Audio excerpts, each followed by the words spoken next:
De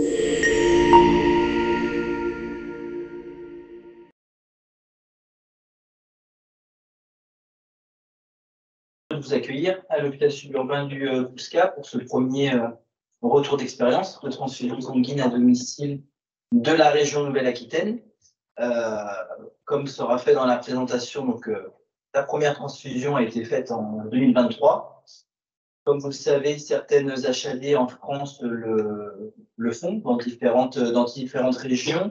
Ça reste malgré tout même si on est dans le virage domiciliaire et que nos tutelles appuient de plus en plus sur les prises en charge de manière générale au domicile, la transfusion restait encore une des thématiques, un des soins les plus complexes à pouvoir imaginer. Et encore 10 ans, on n'imaginait pas qu'un jour on transfuserait assez facilement et dans de bonnes conditions au domicile.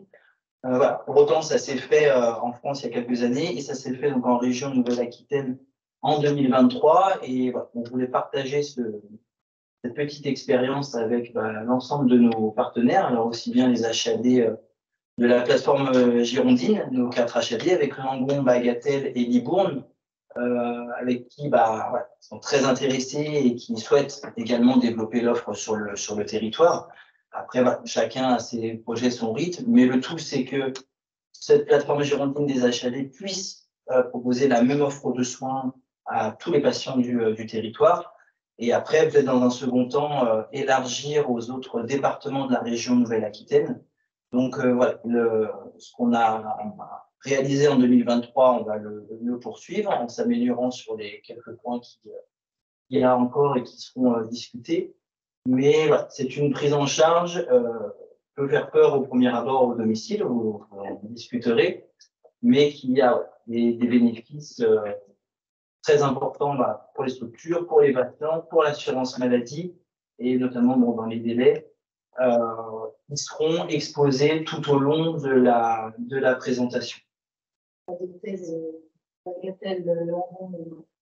S'intéresser aussi à ce projet, de ce que je comprends. Et Libourne, oui, ce sont des choses qui se font en HAD, après qui demandent, comme ça va être présenté justement, d'être structuré, d'avoir passé un petit peu de temps. Mais oui, ça fait partie des prises en charge, en tout cas, que chaque HAD en France doit commencer à se questionner ou à s'orienter. Mais ils n'ont pas oublié officiellement ou pas encore?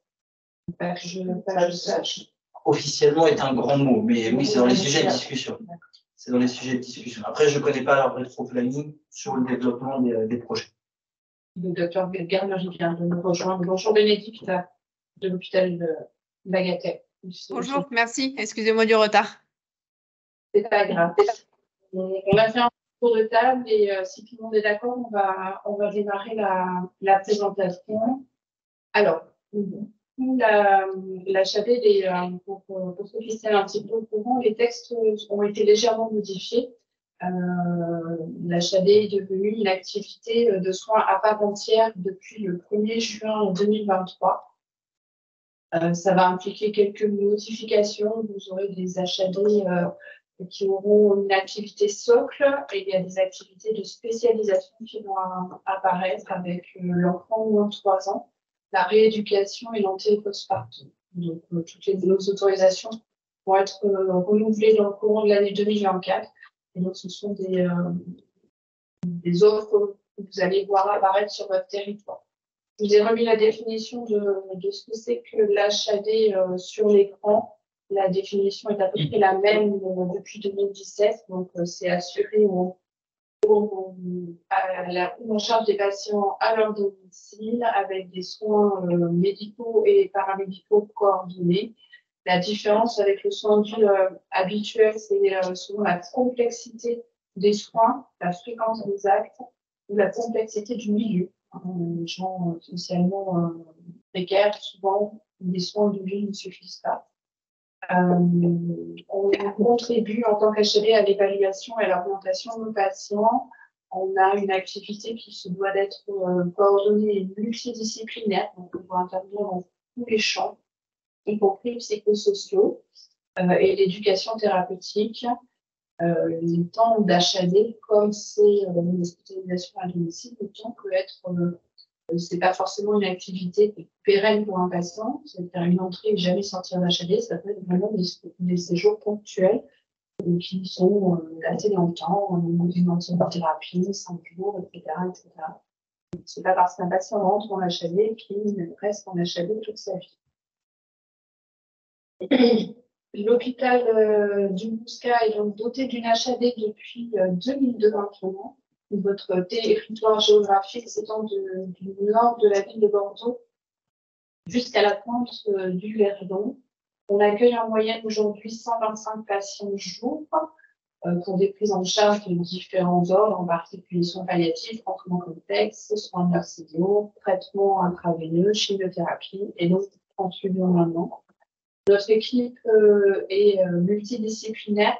On est aujourd'hui 5 médecins praticiens en HAD. On a 2 pédiatres praticiens d'HAD, 3 cadres de santé, une équipe de 8 infirmières de coordination, 7 infirmières de liaison qui travaillent en partenariat avec les infirmières de coordination, 2 assistantes sociales, un kinésithérapeute et une ergothérapeute, un projet de l'HAD de l'éducation au pied de la ville.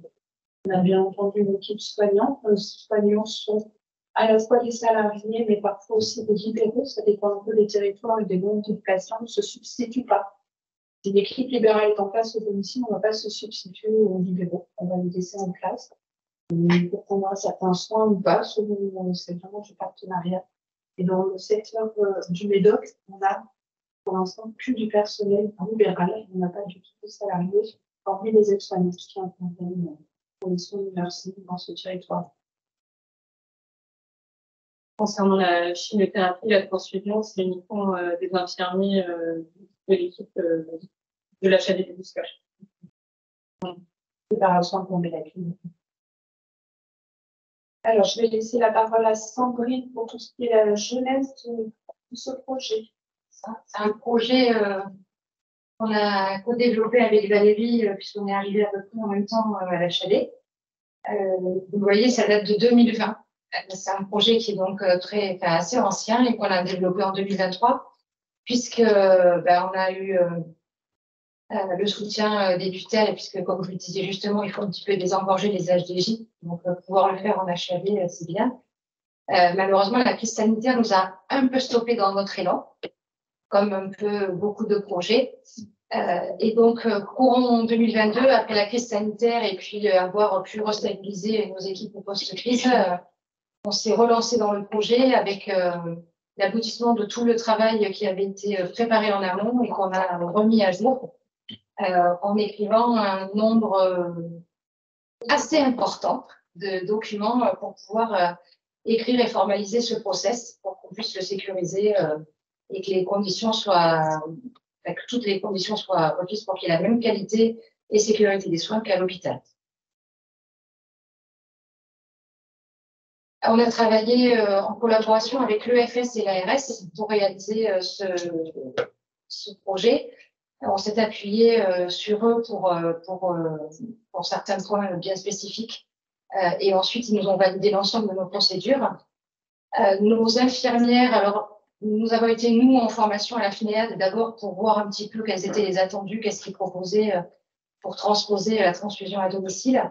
Et ensuite, on a réalisé la formation de nos infirmières. Donc, on a choisi de s'appuyer sur l'équipe de chimiothérapie, qui est déjà, on se doutait qu'il y aura un lien quand même sur certains patients, chimio, transfus. Donc, nos infirmières qui ont réussi à développer une relation de confiance avec les patients ont été volontaires pour être formées ou reformées à la transfusion et à la spécificité du domicile dans ce cas-là, et qui donc ont bénéficié d'une journée entière de formation qui a été animée par le médecin et moi-même avec l'appui de l'EFS. Et donc, on les a formés et habilités pour l'année. Et tous les ans, une habilitation sera renouvelée pour s'assurer que les acquis ne se perdent pas et que la qualité et la sécurité des soins et des patients est toujours assurée. On a donc débuté cette offre de transfusion uniquement sur un secteur restreint de notre territoire, parce qu'on va jusqu'à la pointe du Verdon. C'est un grand secteur géographique. On se restreint dans un premier temps à 30 minutes d'intervention possible pour le médecin praticien, parce que L'infirmière est au domicile, mais le médecin praticien n'est pas au domicile du patient. Les EHPAD ne sont pas limitatifs en termes de territoire, sous réserve qu'un médecin pro soit présent dans l'EHPAD pour pouvoir répondre en cas de problème à l'infirmière. Et donc, c'est le médecin co qui pilote cette activité pour l'instant. Et donc, la première transfusion, nous avons eu le plaisir de la réaliser le 16 mai 2023.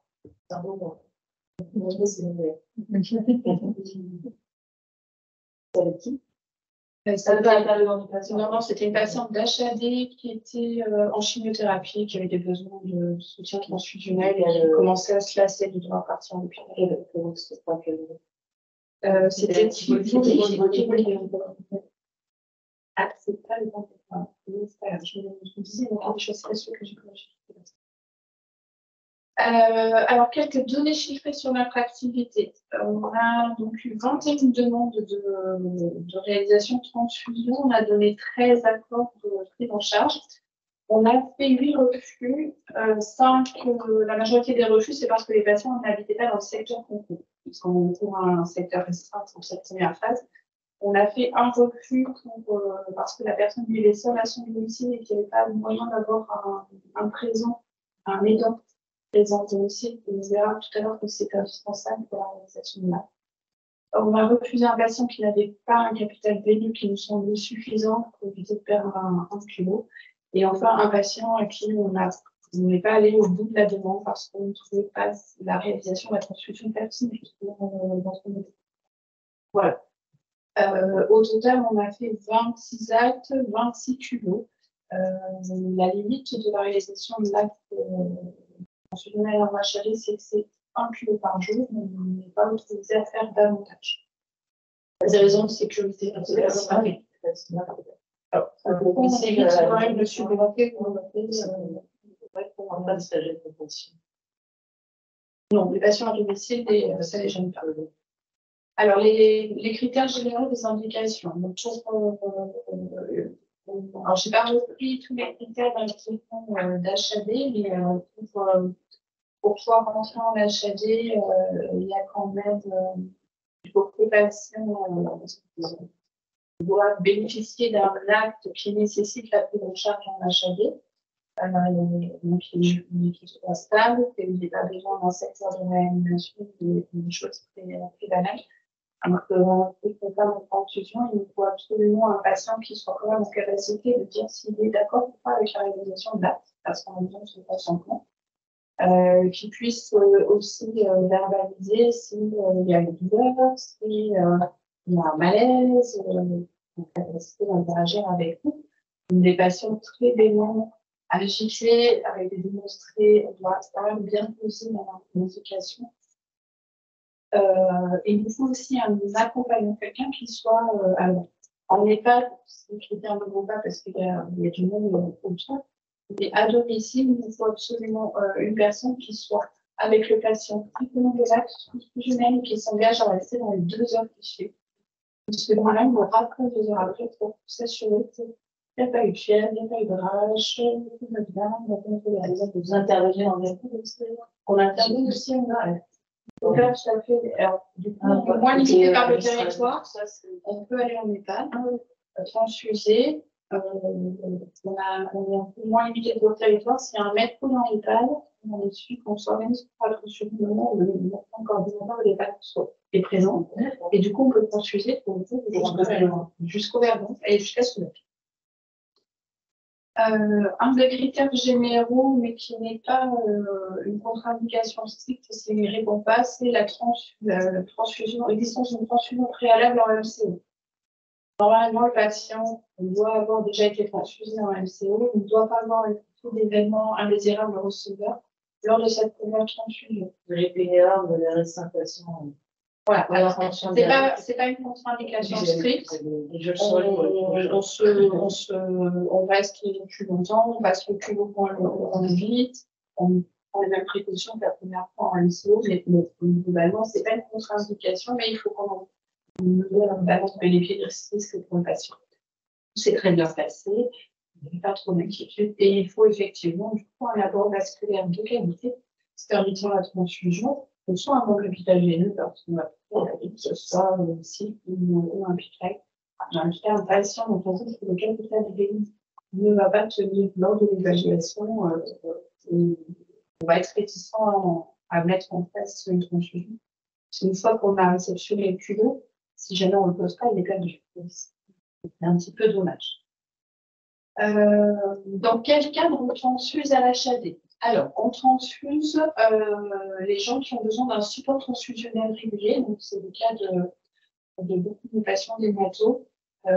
Donc, c'est des gens qui ont qu'on appelle une prise en charge, un programme de transfusion avec des objectifs d'hémoglobine. Ça peut être aussi une reviendra. Et donc, ces gens-là ont un support régulier et on va être amené à les transfuser régulièrement. Et il n'y a pas de problème d'indication dans ce cas-là. On s'est gardé aussi la possibilité de faire du support transfusionnel ponctuel avec une balance bénéfice-risque pour les patients qui sont en soins palliatifs. J'aurais dû aller plus loin en soins palliatifs sans chimio. Je n'ai pas précisé, mais c'est ça l'idée. Voilà, les patients qui ont plus de traitement et qui vont avoir une véritable amélioration de leur qualité de vie avec une simple transfusion de temps à autre. Quand ça s'intègre dans un projet de vie, c'est discuter en équipe avec le médecin traitant, avec le patient, on peut tout à fait. Les contre-indications. Alors, les contre-indications, je n'ai pas rappelé toutes les contre-indications. Il y a le médecine, la vasculaire, les antécédents, les contre-indications médicales. Ça va être déjà votre patient, parce qu'il n'est pas besoin d'aller plus loin. On ne transfuse pas dans le cadre de l'urgence, donc on ne transfuse pas de saignement actif. Une hémorragie, ce n'est pas de notre ressort, hein, ça part à l'hôpital. Et un patient qui aurait une anonymisation qui est non réglée, c'est-à-dire avec un test qui pense qu'il va être positif à l'EFS, on ne prendra pas le médicament.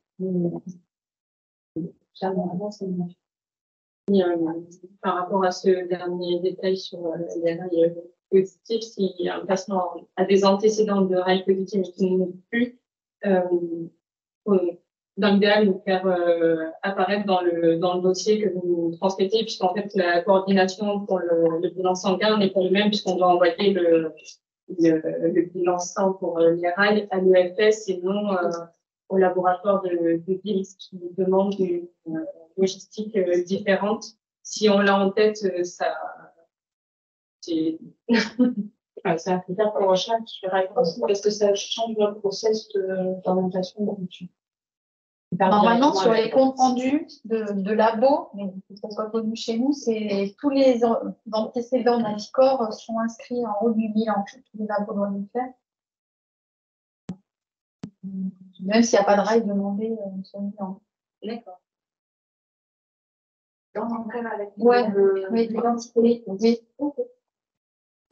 Régulier. Mais bon, ceux qui ont été trouvés au labo, oui, il fait un autre labo qui après le FS, ils ont les antériorités, tout. C'est pour ça qu'ils veulent sensualiser ces bilans avec parce que nous, on n'a qu'une partie. Si le patient fait un bilan ailleurs, c'est pas sur notre compte rendu à nous, c'est c'est bon. C'est pour ça que quand ils sont positifs, on préfère que ça passe directement à l'ESS. Sinon, on prend systématiquement le risque qu'ils vont redemander un tube pour faire le oui. Là, on sait, on en voit. Alors, les retours positifs de cette expérience courte mais intense de transfusion. Le point positif, c'est qu'on n'a pas eu de complications du tout. Aucun événement indésirable receveur, pas de complications à la pause, pas de soucis avec les coachs. On n'a perdu aucun culot. Alors, certes, sur ça, c'est pas grand-chose, mais on en échappe quand même. On n'a pas eu de difficultés sur le parcours patient, peut-être qu'on avait imaginé, ce qu'on a fait beaucoup de temps, mais en fait, voilà, ça c'est la réalité, c'est quelle est une procédure, on le voit, il n'y a pas eu de mauvaise surprise. Les patients, le retour des patients qu'on a transfusés, ils sont ravis. On a eu un patient qui a refusé la transfusion, c'était la de chimie. Oui, c'est pensé. Ils ont tous accepté. C'est tous des patients qui sont limite, quelques-uns habitent juste à côté de soi, ils sont un peu à la limite du territoire, mais ils sont contents de faire les allers-retours à l'hôpital. Ils sont chez eux, voilà, c'est Ils sont contents, voilà, ils sont chouchoutés, ils ont leur infirmière avec eux pendant 3 heures. Ils n'arrivent pas à l'hôpital, donc voilà, ça a été souvent. Pour le coup, ils ont un ressenti de la sécurité. C'est n'importe quoi, l'infirmière est là. Et nos soignants sont également satisfaits parce que bon, ça rajoute un acte technique à leur panel et puis c'est une continuité de la prise en charge, de leur passe en chimio, leur interviennent pour la transfusion, parfois les deux se font en une semaine. C'est assez. Hein? C'est assez vrai. Quelques points de difficulté, alors c'est sur le transport des poches, avec des problèmes, alors, je pense qu'ils sont pas propres à notre établissement, mais du coup avec notre transporteur, on a quelques problèmes de ponctualité qui peuvent avoir un retentissement non négligeable sur notre organisation des soins, parce qu'on fait une planification à la veille des soins avec le programme où l'infirmière est prévue telle créneau chez le patient tout au long de la journée. Et si on prend une demi-heure, 1 heure de retard, on va produire pas beaucoup de ça nous calme tout dans le temps. Sans parler du fait que du coup, il faut rester aussi de façon médicale plus longtemps jusqu'à ce que la transfusion soit finie. Soit ils arrivent trop tôt, soit ils arrivent trop tard, mais bon, pour l'instant, on a un petit peu de mal à avoir vraiment le document où on en a besoin. On a aussi une difficulté pour les transfusions qu'on veut organiser en début de semaine le lundi. C'est que la communication avec l'EFS ne passe que par fax et comment ne passe que par fax. Donc, ça veut dire qu'il faut qu'il y ait comme ça à l'hôpital seulement le dimanche. Ils récupèrent l'armaille, le bilan, et tout, et ils faxent tout le dimanche. Alors, si on commande le lundi matin, après, on peut le faire. On l'a fait une fois. C'est pas mal si on fait le mardi ou le mercredi. Oui, non, c'est plus en fait. Il nous reste que 4 jours dans la semaine pour planifier. Et le lundi, c'est une journée de syndication. Le lundi, c'est une journée light pour les infirmières de chimie, parce qu'on a beaucoup de qui sont venus le lundi. On démarre véritablement l'activité le mardi. Ça permettrait de pouvoir d'occuper nos infirmières. Mais effectivement, on a quelques contraintes techniques. La deuxième contrainte, c'est les patients qui ont leur bilan en laboratoire de vie. Pour le lundi, soit on est obligé de piquer le vendredi et les repiquer mardi, le lundi pour s'il y a besoin d'un deuxième kilo, parce qu'on ne peut pas faire de rail le week-end, sauf s'ils sont déjà pris en HLM, donc ça rajoute une journée de facturation. Nous, on accepte les bilans tout le temps, hein, même le dimanche. Oui, mais en urgence dans le cadre de la HLM. Nos patients qui ne sont pas hospitalisés. En lien libéral, si vous avez besoin ponctuellement, on peut faire prendre. D'accord. Le souci, c'est que les infirmières libérales, mais il faut qu'elle l'amène à ça encore en HAD le dimanche. Oui. Du coup, c'est la libérale qui doit piquer. Il faut qu'elle vienne jusqu'à Saint-Aude. Bah oui, il faut qu'elle nous l'amène. Oui, non, mais après, je dis ça, si elles sont un peu loin, il y a bien, mais il y a la mutuelle SAPESAC, je pense qu'il pourrait le faire. Enfin, si vous avez besoin. Oui, non, mais si elle doit, oui, ça, c'est une contrainte. Ah, bah oui, il y a pas que C'est clair que dans l'urgence, c'est pas. Non, c'est plutôt nous pour établir sur une semaine. C'est vraiment sur la personnalisation de notre planning de travail. Alors, les principaux facteurs limitants du développement, enfin, principaux, on fait avec, ça reste quand même un soin en HAD qui est très bon, très chronophage, hein, c'est un temps de soin long. L'infirmière, elle est présente au domicile du patient au moins 3 heures, parfois un tout petit peu moins, mais c'est 3 heures globalement de temps de présence. Donc, ça veut dire que sur un planning d'infirmière, pour une personne, vous pouvez imaginer 2-3 transfusions par jour, mais pas beaucoup plus. Donc, on n'est pas du tout au même turnover que ce qu'on a en HDJ, hein, ça c'est clair. Et en temps de coordination, c'était le temps que tu devais faire. Oui, mais je t'ai senti. C'est vrai que la coordination, le temps de coordination qui reste variable selon les patients, mais qui reste quand même très important. Si tu as des choses à rajouter. Réellement, on dit des choses qui vous aurez d'infirmières et de soignants. Si les deux monde. Si vous prescrivez plus, on pourra adapter. Ça, il n'y a pas de. Surtout si la région. Notre objectif, c'est de stabiliser le max. de garderie, ça représente. On est allé jusqu'à lui. D'ici jusqu'à Dudon, sur le plaquage, vous avez toutes les communes que l'on dessert. Je sais pas. Pour la transfusion. Spécifiquement pour la transfusion. Ah, d'accord. C'est ça qui m'intéresse. Ça s'appelle les tenants de transfusion, mais pas. Ah ouais. La question, pardon? C'est parti de combien de transfusions en plus que vous avez plus de renforts? Ah ben, ça, c'est pour monsieur Victor. On verra peut-être à la fin. Je crois qu'il me reste une Dans la partie questions-réponses, je pourrais répondre. Alors, du coup, les perspectives, c'est la principale, c'est de pouvoir étendre cette offre à l'ensemble du territoire de notre HAD, clairement, parce qu'aujourd'hui, on dessert un territoire qui a potentiellement un accès à un HDJ assez facile. L'idée, c'est vraiment de rendre ce service à des gens qui sont dans des zones un peu plus rurales et un peu plus désertiques d'un point de vue de l'offre de soins. Les modalités, alors on n'est pas encore au bout de notre réflexion. Pour ça qu'on avait invité un certain nombre de nos confrères généralistes, c'est est-ce qu'on s'appuie sur le médecin généraliste du patient, sachant que pendant 2 heures minimum de transfusion, il doit s'engager à laisser son cabinet, ses consultes, sa visite à domicile pour courir auprès du patient, ce qui nous semble en l'état actuel de notre service libéral un peu difficile à leur imposer. Est-ce qu'on fait, on cherche un pool de médecins généralistes qui seraient volontaires sur des journées où ils sont un peu off, où ils font des tâches administratives, de dire moi je suis disponible dès l'après-midi dans ce secteur, je peux intervenir. Où est-ce qu'on développe la télémédecine pour avoir une expertise médicale depuis ici, avec notre infirmière qui est équipée et qui va nous permettre de faire un examen clinique à distance et pouvoir la guider sur la prise en charge des événements indésirables qui peuvent se produire. Voilà, il y a ces trois choses qui sont sur la table. J'avoue qu'on avance doucement.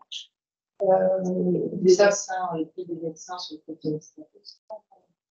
Surtout qu'ils sont fermés, j'en ai eu, bon, ça fait 6 mois qu'on a débuté, mais j'en ai eu 3 au téléphone qui n'étaient pas du tout fermés à cette attractivité. Ce côté téléphone pour noter, la section d'or. L'idée, c'est d'avoir un outil de télémédecine avec un stéthoscope, par une fois examiner le patient. C'est vraiment avoir quelque chose de performant, pas juste du visuel, de pouvoir faire un examen clinique. Oui, oui. Enfin, qui nous transmet, enfin, qui utilise l'appareil et nous, on a la transmission de son. Ça a été dans le développement et avec mon HLD, il y a beaucoup de partenaires qui ont l'habitude de gérer. Non, mais on gère les gens en distanciel et c'est vrai qu'avoir un outil connecté, ça nous donne, ça nous aide. J'avais pas aussi le plus de vecteurs.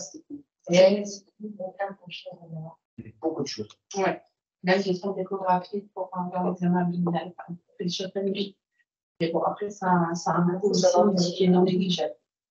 De cette. Ça tombe sur le. Oui, pas sur les médecins, les médecins. Ça retomberait sur le médecin d'HD. Des perspectives de l'extension de comment on va se développer, il faudra qu'on révise nos procédures pour les adapter à ces nouveaux territoires, à ces nouvelles façons de faire. Et de tout ce partage, toute cette expérience, toute cette écriture de documents qui nous a pris un temps certain, voilà, on partage et on est à la disposition des HAD de Gironde, des 4 HAD de Gironde sont organisés en GCS de plateforme, avec un guichet d'entrée unique. Toutes les demandes sont faites à une seule personne et après ça retourne sur les HAD qui ont besoin. L'idée, c'est on essaye d'harmoniser nos pratiques et d'échanger entre nous nos façons de faire. Et ça sera, la transfusion fait partie des projets comme la chimio et l'immunothérapie avec l'hôpital Saint-André, d'un projet qui est porté par l'ensemble des HAD. Donc, on va arriver à une prise en charge globale. Absolument, à vos questions. C'est temps. Combien de transfusions Alors, du coup, pour répondre à la question, à l'HAD du Bouscat, comme beaucoup d'HAD en France, comme on n'a pas un nombre de places illimité, on peut pousser les murs, on n'a pas de mur. on peut avoir autant de patients que de besoins sur le territoire. On structure les effectifs médicaux et paramédicaux et transversaux en fonction de la demande. Donc pour l'instant, on a démarré la chimio il y a quelques années, la transfusion cette année, on a dédié une équipe entre guillemets un peu expérimentale pour voir voilà, ça fonctionne, qu'on ait un premier retour d'expérience. Le retour est très positif. On a encore des sujets à travailler pour s'améliorer et peaufiner un peu notre circuit, mais les retours patients et extérieurs sont très très positifs. Donc on va continuer avec les équipes en place. Et si déjà on le fait savoir à l'ensemble des prescripteurs, beaucoup de prescripteurs, le temps de toucher tout le monde, ça prend beaucoup de temps. On s'en rend compte même sur les prises en charge classiques en HAD. La Gironde ou les territoires ne sont pas forcément toujours bien à jour et bien au clair sur ce que l'on peut faire au domicile, aujourd'hui en hospitalisation. Donc, on a toute cette partie éducation, communication, d'où ce retour d'expérience aussi. Je remercie l'équipe d'avoir eu cette initiative. Et du coup, si la demande augmente, nos effectifs augmenteront aussi proportionnellement au temps de prise en charge. Donc, bon, c'est vrai que la chimio, ça peut aller un petit peu plus vite, surtout si le temps de trajet, sauf si on va une fois par jour au Verdon depuis Bordeaux, on va avoir un nombre de patients limité sur la journée. Et si on transfuse dans les alentours et qu'on cumule ça à nos chimiothérapies, on peut augmenter nos effectifs très rapidement. L'augmentation d'effectifs est financée par l'HAD, par la facturation à la Sécu des actes que l'on fait. Encourager les HAD à les Absolument. La valorisation en EHPAD reste la même? Alors, toutes les valorisations en EHPAD ont une minoration. Toutes. Il y a une minoration pour, grosso modo, qui est justifiée par la structure EHPAD, où il y a déjà un hébergement, il y a déjà l'hôtellerie, du matériel, bien qu'on en ajoute souvent. On a une petite minoration, mais voilà, qui n'empêcherait pas, en tout cas, s'il y a un besoin en EHPAD, de le faire. On doit pouvoir y répondre. Vous expliquiez tout à l'heure que une poche par jour par patient. En revanche, est-ce qu'il est autorisé de passer une poche un jour, une deuxième poche le lendemain? Oui, tout à fait. Alors, on Alors, on va faire 3 poches, 3 jours. Les 4 poches, j'ai fait des 4, On a même une poche un vendredi et après Par rapport aux professionnels, j'entends cette possibilité d'augmenter la RH en fonction des besoins, des commandes, dans le stock. Est-ce qu'il a été pensé à un moment donné de mettre des infirmières de pratique avancées sur ce fonctionnement parce qu'elles apporteraient une aide importante sur. Alors, il y a encore peu de pratiques avancées disponibles. Elles vont beaucoup chuter. Pas que. Voilà, mais bon, donc du coup, nous, on en a assez peu. Honnêtement, si j'avais la possibilité d'avoir une infirmière de pratique avancée, en particulier en onco hémato, je m'en servirais beaucoup. Les chimios sans le temps à ouais, Ralou, je suis en réunion en visio, je peux te rappeler dans une demi-heure? Ok.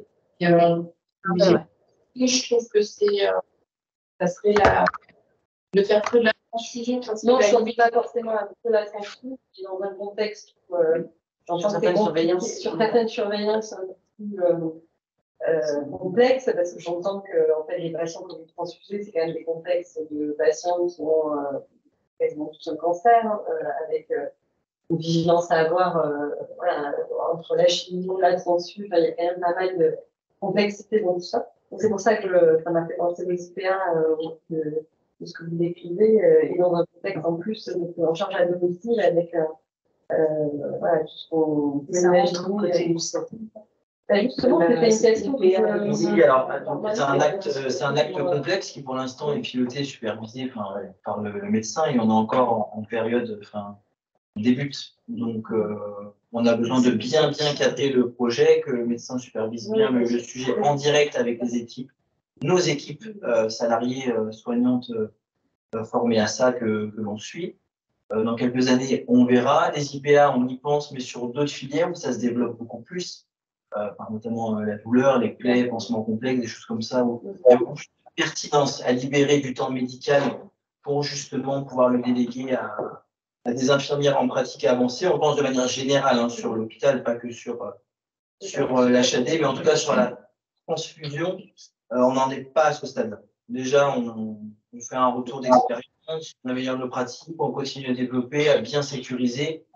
Et peut-être qu'un jour, oui, la question se posera. Et si l'opportunité est intéressante pour les patients, pour la structure, on se positionnera.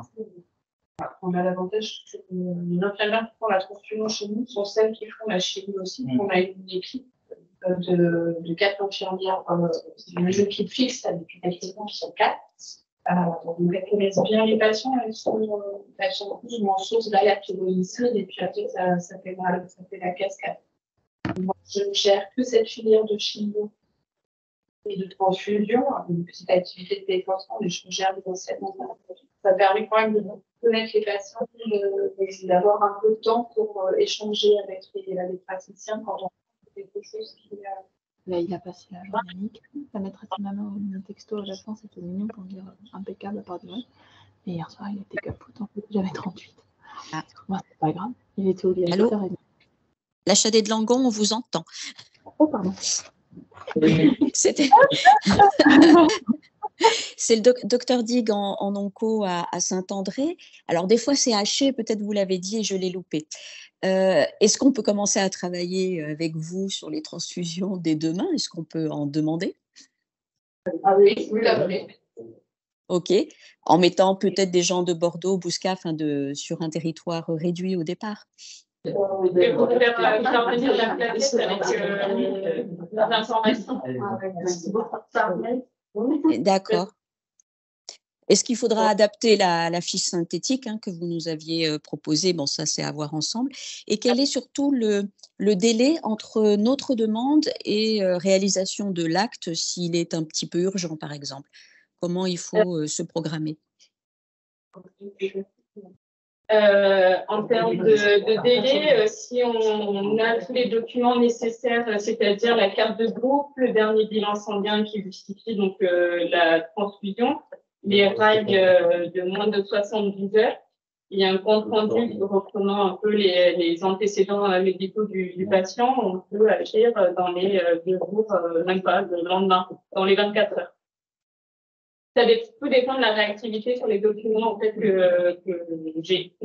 Ok. En tout cas, de mon expérience côté HDG, NATO et VEP, je suis hyper ravie de bosser avec.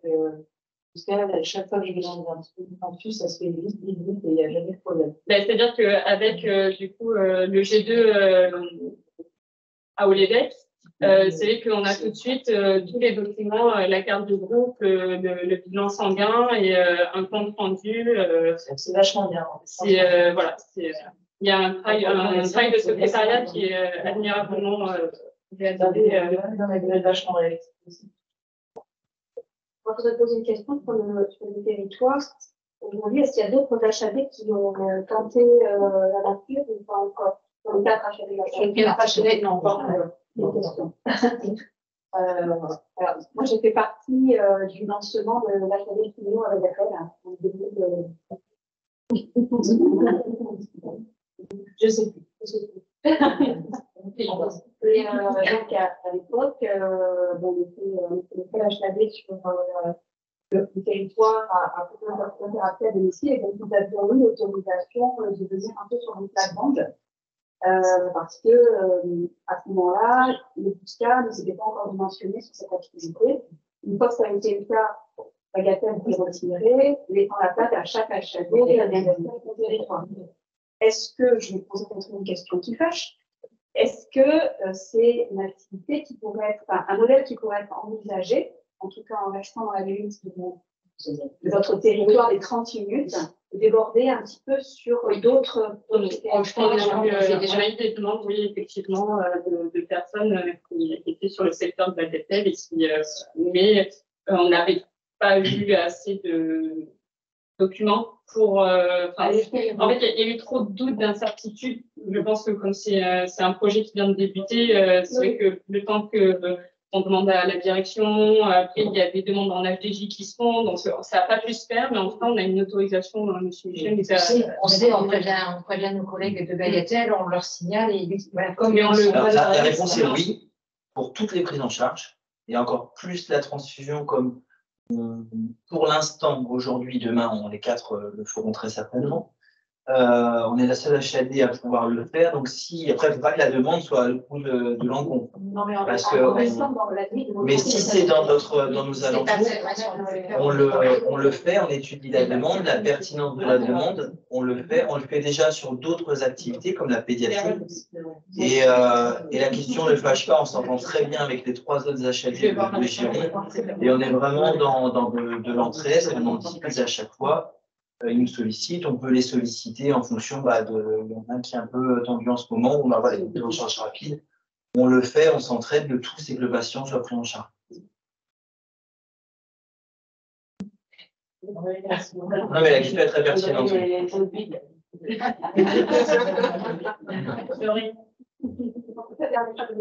À d'autres de nos patients.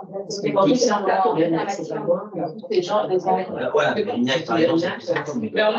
faut bien penser au temps de trajet, parce que ce sont qui doivent avoir d'autres patients aussi sur la tournée. On ne va pas les emmener partout en Gironde. Comment ça se passe? Je connais bien les contraintes d'achat. Oui, voilà. Merci beaucoup. Voilà. Et après, avec le transportable, aujourd'hui, alors, pour le transport du sang, en fait, on fait livrer le sang à l'HAD sur les horaires donc, qui sont prévus pour notre HDJ. Hein. Et donc, on décompte le temps des 6 heures à partir du moment où on réceptionne le sang. En service, après, il est transféré dans une mallette du CDC, voilà, une mallette spéciale qui est dédiée au transport du sang. Voilà, c'est carré. La température à enregistrer, on respecte vraiment toutes ces bonnes pratiques. Mais ça nous maintient quand même la chaîne du froid, même si on est battu, puisqu'on peut être conçu le mois de 6 heures en arrivant. Voilà, l'hiver, je pense qu'on sera un peu obligé, mais l'été, oui, on a transporté des sang au frais. Il reste pas dans la voiture, c'est déjà pas oui, on a le même problème avec les chimios. parce que le sang doit oui, mais à la limite.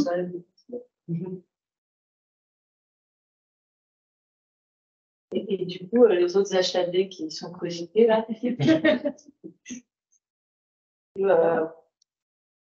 c'est pour quand? Alors, pour Langon, bonjour, comme disait effectivement notre collègue du Bouscat tout à l'heure, le problème c'est que y a un manque quand même d'effectifs, on n'est pas sur le même dimensionnement. On a un territoire qui est très, très, très rural et on a certains patients qui sont très loin. Après, pour le moment, nous, on a une HDJ qui est hyper réactive et avec qui ça fonctionne très, très bien. C'est vrai qu'on n'a pas encore eu trop de demandes pour de la transfusion à domicile et encore que il y a un médecin généraliste qui en a parlé la semaine dernière pour un patient où ça aurait pu se faire éventuellement. Mais effectivement, pour le moment, on est plutôt dans l'observation de ce qui se fait chez nos collègues et à voir ensuite si on peut l'étendre chez nous. C'est les 3 heures de soins de présence au domicile qui sont quand même assez limitantes aussi. 3 heures au lit d'un patient, avec le délai de route, ça fait une seule infirmière qui est prise pour une demi-journée pour un seul patient. Et c'est vrai que je pense que c'est quand même compliqué. C'est un gros investissement. C'est réglementaire ou c'est non, on a compté 3 heures. Alors, des fois, ça tombe plutôt à 2h30, mais voilà, le temps d'arriver, de s'installer, de faire tous les contrôles de pied, toutes les vérifications, d'impliquer le patient, de poser le sang, de faire. Voilà. Après, il y a des sangs qui passent plus vite, parce qu'ils sont souvent qu'au coronaire. Et puis après, il y a le temps de ménage. Voilà. À la louche, on est entre 2h30. Au domicile, ils aiment bien. Je pense que mes collègues pourront plus en parler. Voilà, c'est un moment où ils discutent plus, ils sont peut-être plus ouverts les patients à ce moment-là. J'ai fait une fois. Et côté Bagatelle. Pour Bagatelle, c'est pareil, c'est pas encore mis en place, c'est en discussion. Vous avez peut-être moins de limites que l'ANRU. Alors, moins de limite à quel niveau? On a un territoire qui est très étendu, donc la limite, ça va être aussi un territoire qui est très étendu, donc il va falloir voir les organisations en conséquence. Et puis, il faut la disponibilité médicale aussi, c'est-à-dire que bon, tout ça, ça se réfléchit et c'est en cours de réflexion. Et pas de date pour le moment.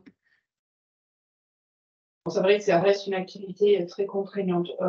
Autant l'activité de transfusion en MCO ou en HDJ, on sait qu'il faut qu'il y ait un médecin qui soit disponible la première demi-heure. Puis globalement, il est dans un établissement hospitalier, ça se passe bien. Les filles, elles transfusent, donc le médecin soit à côté, ça se passe bien.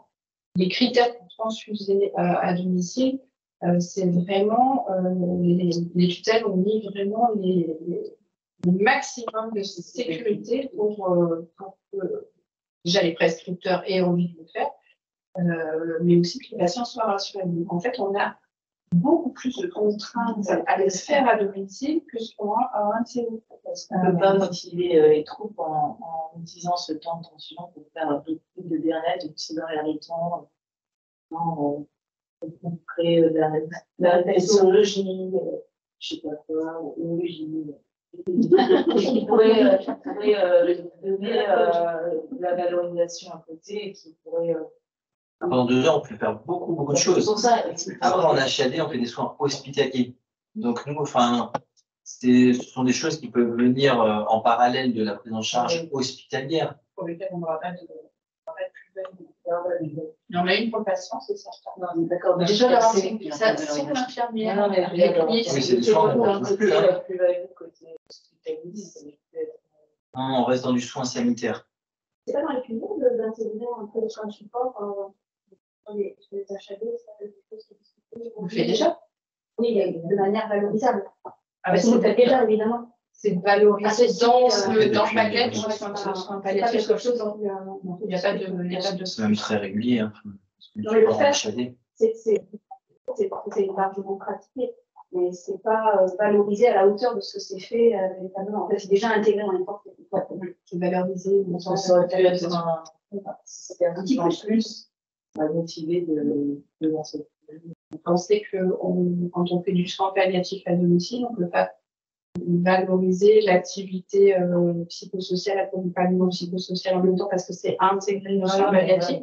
On ne peut pas intégrer la kiné en plus parce que la kiné est déjà dans le soin palliatif. Donc en fait, on a un tarif pour faire plein de choses et même si on multiplie les intervenants, ça de toute façon, c'est pas famille, mais l'enveloppe, c'est pas la même. C'est un sac de ça peut pas être discuté. Alors ça, c'est les fédérations qui s'en occupent pendant les cours. Il y a eu déjà des revalorisations des tarifs, l'activité de transfusion qui a une autorisation où on peut prendre les gens sur 2 jours, c'est ça. Voilà, pour valoriser une tolérance de faire un séjour un peu plus long pour valoriser la prise en charge parce que sinon, c'est beaucoup de mise en œuvre qu'on ne voit pas forcément. Et est-ce que si le CHU soutient les HAD pour faire attention à domicile, est-ce qu'il peut y avoir je connais rien, je peux dire. Alors, le CHU soutient pleinement la plateforme de routine des HAD. Mais c'est des projets justement qu'on est en train de travailler. On a parlé de la filière immuno avec Saint-André, où on travaille justement avec les 4 HAD, justement sur cette filière-là, pour essayer de libérer un peu de place en HDJ et prendre en charge des patients sur la filière immuno à leur domicile sur l'ensemble du territoire de Gironde. Donc oui, le CHU nous encourage et travaille avec nous pour voir comment on peut faire un partenariat, parce que eux, ça leur fait une baisse d'activité, donc ils sont perdants au départ. Mais du coup, voilà, on travaille à des formules où ils puissent. C'est souvent trop plein. C'est les discussions qu'on a aussi bien au niveau, médecin qui discute sur les parcours que direction sur l'aspect financier pour pas que le CHU soit perdant. Non, il ne sera jamais perdant parce qu'on a plus en retard de prise en charge. Oui, l'automne, c'est pas valorisé de prise en charge. C'est dans ce sens-là que tu veux dire que réellement. Alors, il s'y discute beaucoup et je crois que c'est dans le nouveau plan de le financement de la sécurité sociale, il y aurait une enveloppe qui serait donnée. Alors je crois il faut faire acte de volontariat pour une enveloppe à l'initiative du prescripteur. Couvrirait entre guillemets un peu le travail de coordination. On a ce problème avec les établissements privés et celui privé. C'est-à-dire que si on vide leur stratégie, pour eux, c'est une perte de chiffre d'affaires aussi et ça pénalise leur Oui, capacité. c'est défini avec Unicancer. Il y a un forfait qui seront, grosso modo, 100 € qui seront donnés aux HDJ qui pousseront leurs patients à faire le soin en HAD. Mais c'est plus vaste que ça. Vous parlez d'immunothérapie, c'est quel médecine?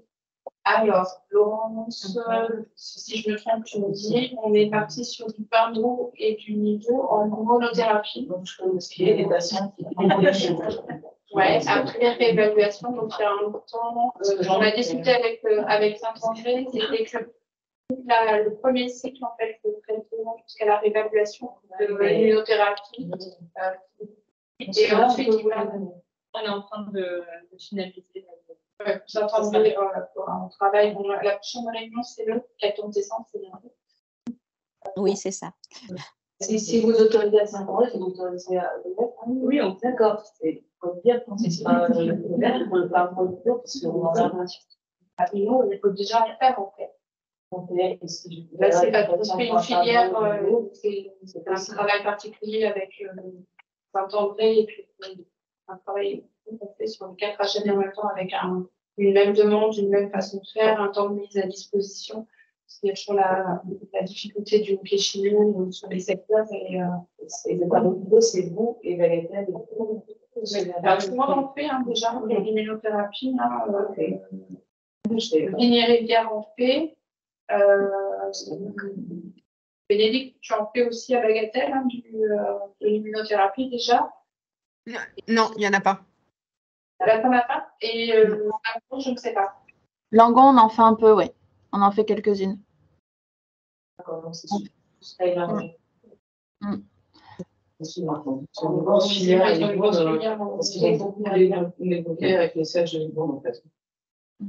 À Langon, la différence avec les autres HAD, c'est qu'on est hospitalière, donc nous, on a la PUI, on a le labo de l'hôpital, etc.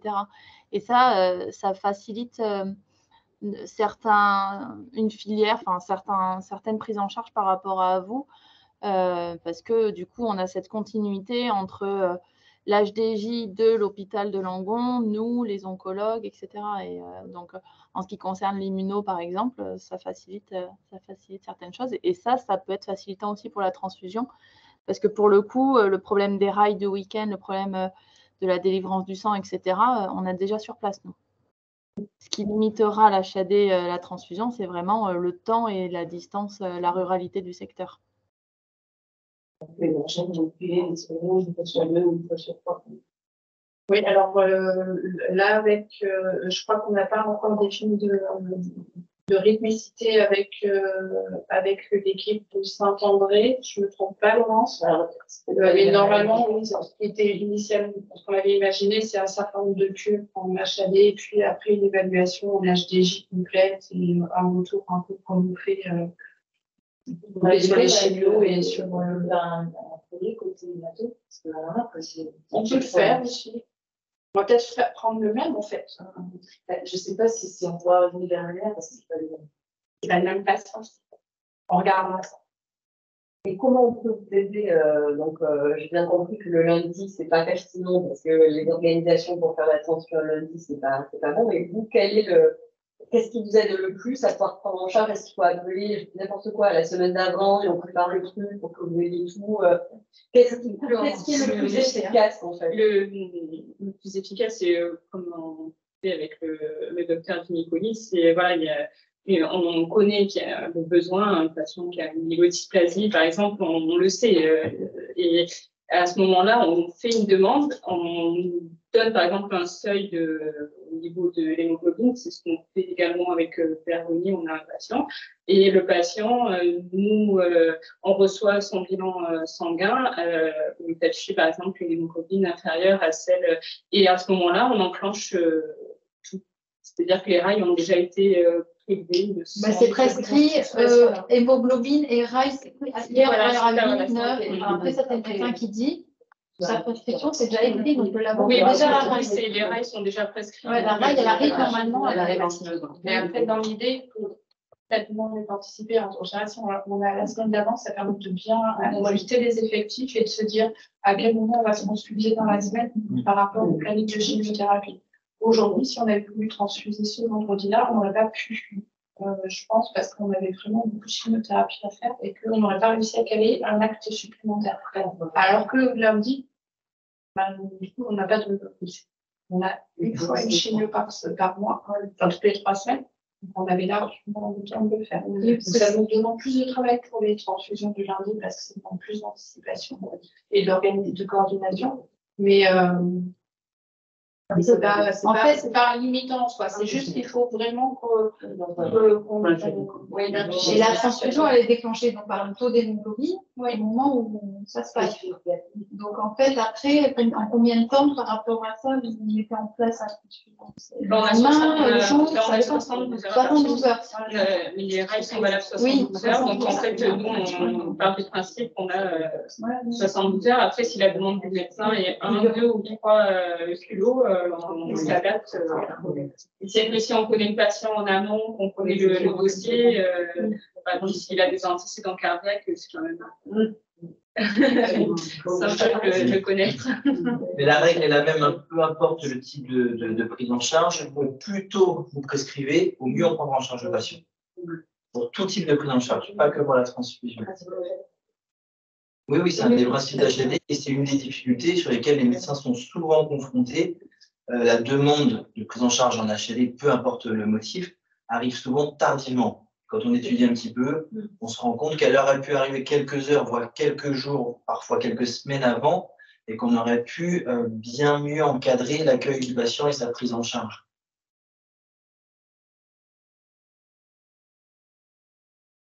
Valérie, les transfusions que vous avez faites là, dans votre expérience pilote, c'était que des patients déjà connus en HAD finalement, ou il y avait des patients qui n'étaient pas du tout pris en charge par votre HAD?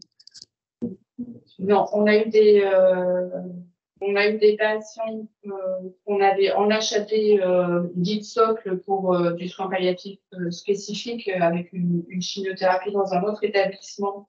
Et du coup, qui a eu un besoin de transfusion et qu'on a assuré sur l'HAD. On a eu des patients, des PAD, je pense que ça nous est arrivé 2 ou 3 fois, 3 fois, on dit Marie, où on a été sollicité par EHPAD pour un besoin transfusionnel. Des patients qu'on ne connaissait pas du tout. Après, effectivement, le plus gros volant de transfusion, c'est des patients de l'hématologie, ça ne faut pas se le cacher. La majorité des transfusions qu'on fait actuellement en HAD, c'est sur les patients d'émergence. Sachant qu'il y a Xavier Arnaudin qui commence à être intéressé par rapport à leur HDJ, un pôle de médecine, il me semble, et il y a un hématogériatre qui nous a contacté pour savoir un peu plus. Voilà, bon, c'est vrai que c'est pour moi, déjà 26 transfusions, ça fait une moyenne de 1 par semaine. Il y a eu des semaines où on n'a pas fait du tout, des semaines où on en a fait 3-4. Voilà, on sent que c'est une demande qui démarre, mais c'est devenu plus régulier. On a eu un petit creux après le démarrage sur chaque groupe. Et voilà, c'est toute la communication. C'est vrai que c'était important aussi de faire ce retour d'expérience. Ça permet du coup de pouvoir échanger et d'avoir tout le monde en même temps pour discuter des indications, des limites, de comment on fait. Voilà. Et à terme, de pouvoir offrir ça à tout le monde. C'est un super grand merci. Pas que pour ça, que parce que je libère des places. D'autres patients, c'est vraiment il n'y a que du positif. Je ne vois pas de négatif dans cette charge. Merci beaucoup. J'espère que les autres HAD. Franchement, les patients, ils sont super. Oui, en termes de qualité de vie, c'est vraiment. Surtout ceux qui sont chroniques, qui 3-4 semaines. Alors, si en plus ils reviennent à J15, c'est une sensation de vivre à l'hôpital. Mais oui, ça va changer un peu sur les questionnaires de satisfaction qu'on fait en chimiothérapie, c'est vraiment ce qu'ils mettent en avant, c'est de pouvoir rester chez eux et d'éviter ce temps de transport qui parfois est très très long pour eux. Tout ça pour une petite injection sous-cutanée, ils passent énormément de temps sur la route pour aller au pôle d'hôpital. Alors là, des circuits courts en tel jour, reste moins longtemps possible à l'hôpital, moins rapide, mais même. Mais ça à la route. C'est pour ça qu'ils sont là, et vraiment c'est ce qui ressort massivement, c'est éviter les déplacements, le stress, tous ces Je pense que le côté global, pas faire l'instruction, mais le côté global, on va y en avoir, j'imagine. Si on calcule le temps ah oui, de manière globale sur la santé. Si les hôtels encouragent le virage domiciliaire, on parlait il y a 10-20 ans de l'ambulatoire, maintenant on est sur le virage domiciliaire, autre virage, le calcul est fait. Hein. C'est qu'un soin à domicile coûte moins cher qu'en HTJ.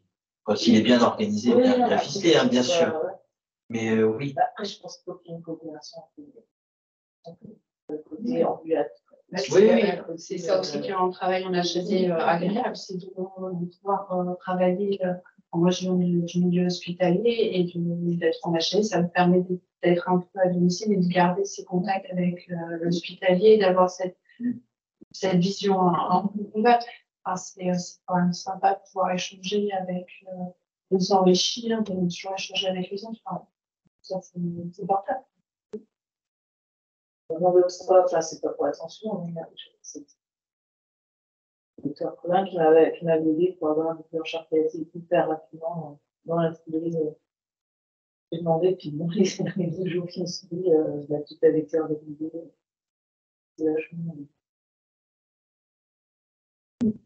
C'est aussi la continuité des soins. Ces patients, on sait qu'on va les avoir en chimio, plus ou moins rapidement. Peut-être un jour qui sont palliatifs, mais ils connaissent l'équipe, ils connaissent la structure. Du coup, ça a plus de sens pour eux. Et puis, c'est tout l'intérêt. Ça fait vraiment des prises en charge ponctuelles. Les gens ne rentrent pas un jour pour 15 ans en HAP, c'est pas le but.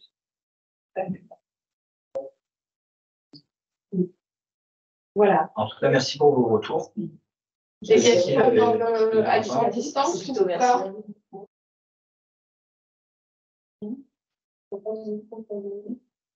Pas de questions pour moi. Non, pas pour moi, merci. C'était bien clair. Je vous remercie beaucoup à tous. Merci. Vos échanges. Merci. Bonne journée. Merci. Au revoir. Merci à tous. Au revoir.